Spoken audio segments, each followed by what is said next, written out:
Hello, everybody. Today I'm just going to give a rather short talk on Walt Whitman, and I think most of what we need to accomplish today is actually going to be handled in the discussion thread as we try to make sense of the preface.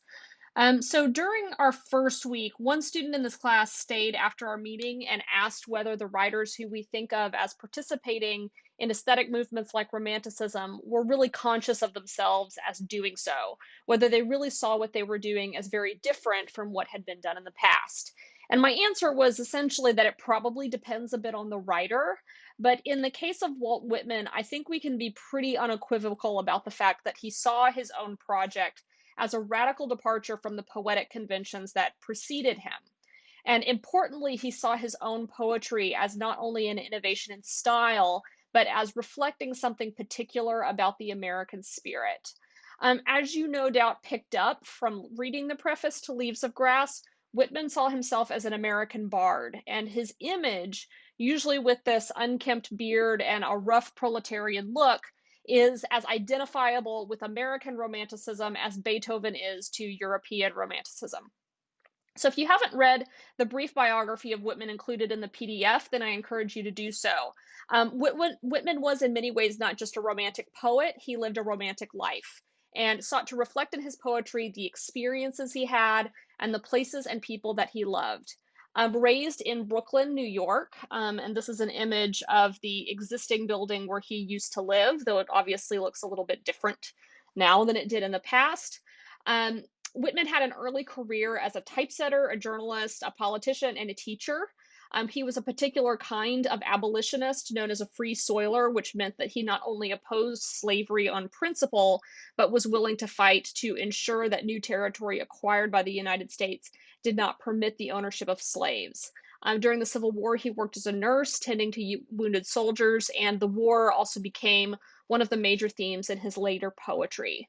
Whitman's magnum opus, Leaves of Grass, is a very unusual book. For one thing, there are many versions of it, all self published by Whitman himself, who worked for various printing houses and newspapers earlier in his life. He began working on it in the early 1850s, publishing the first edition of it in 1855. It included the preface and 12 poems, including Song of Myself, but these were given no titles until later editions were printed, and the first edition contained no table of contents. All of the editions of Leaves of Grass have been scanned, and I've provided a link on Canvas to a website where you could look at them and see how the volume changed over time. And the look of this book was, in many ways, as much an expression of Whitman's vision as any of the actual writing.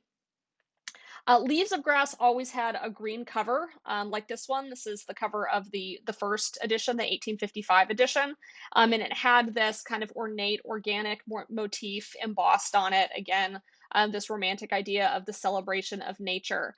It always included a portrait of himself. The portrait changed as he aged, but this portrait of himself in a worker's attire, which was meant to reflect the populist spirit of the book and Whitman's sense of identification with working people rather than educated elites. Whitman was also something of a self promoter. I always like to think that Whitman would have been absolutely at home in the era of social media. He would be posting all of the time.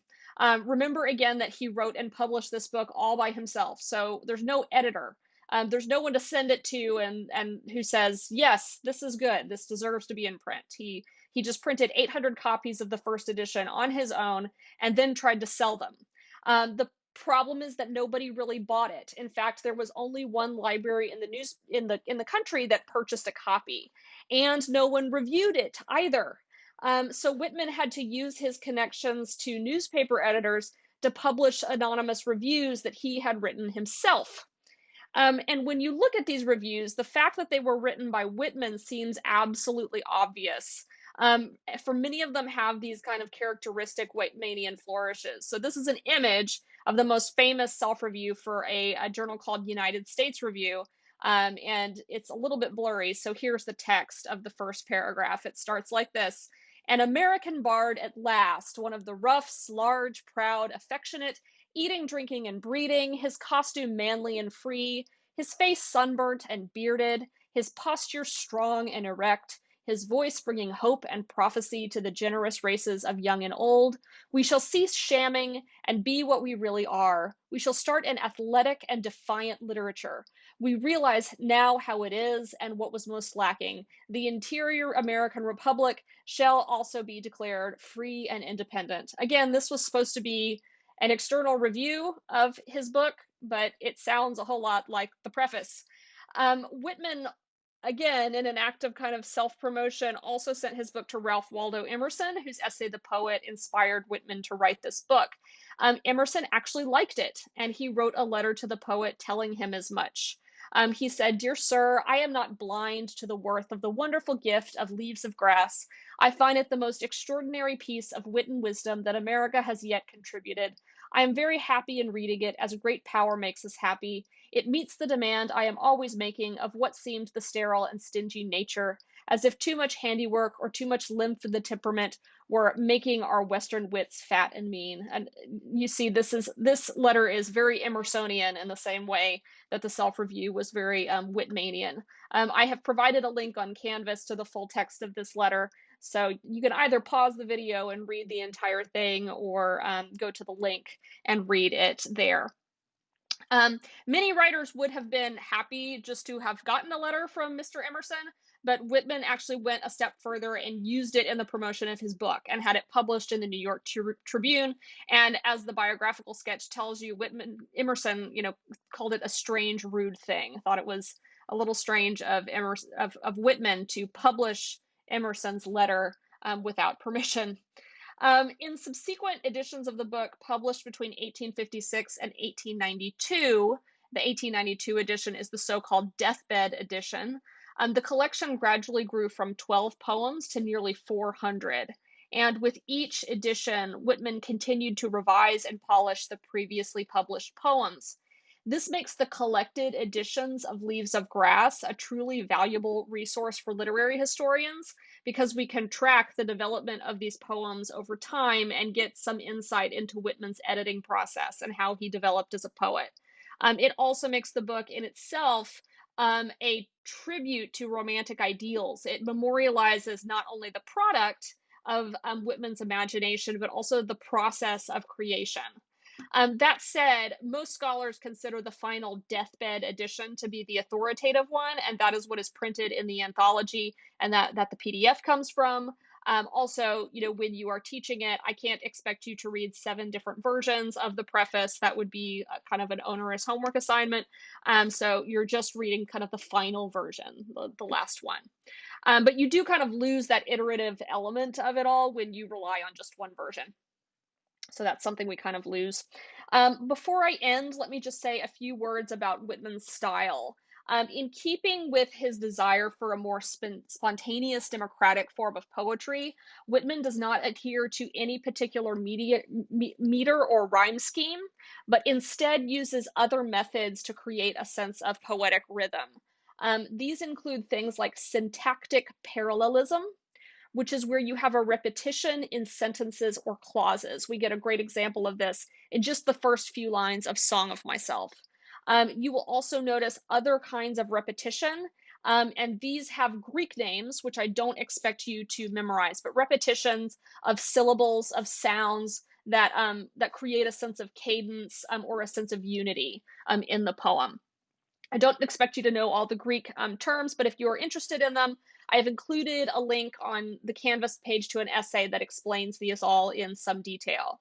Another really characteristic Whitmanian flourish, which we also see in that self-review, is the catalog, which is where he just lists a whole bunch of stuff, a whole bunch of qualities, a whole bunch of objects, a whole bunch of words.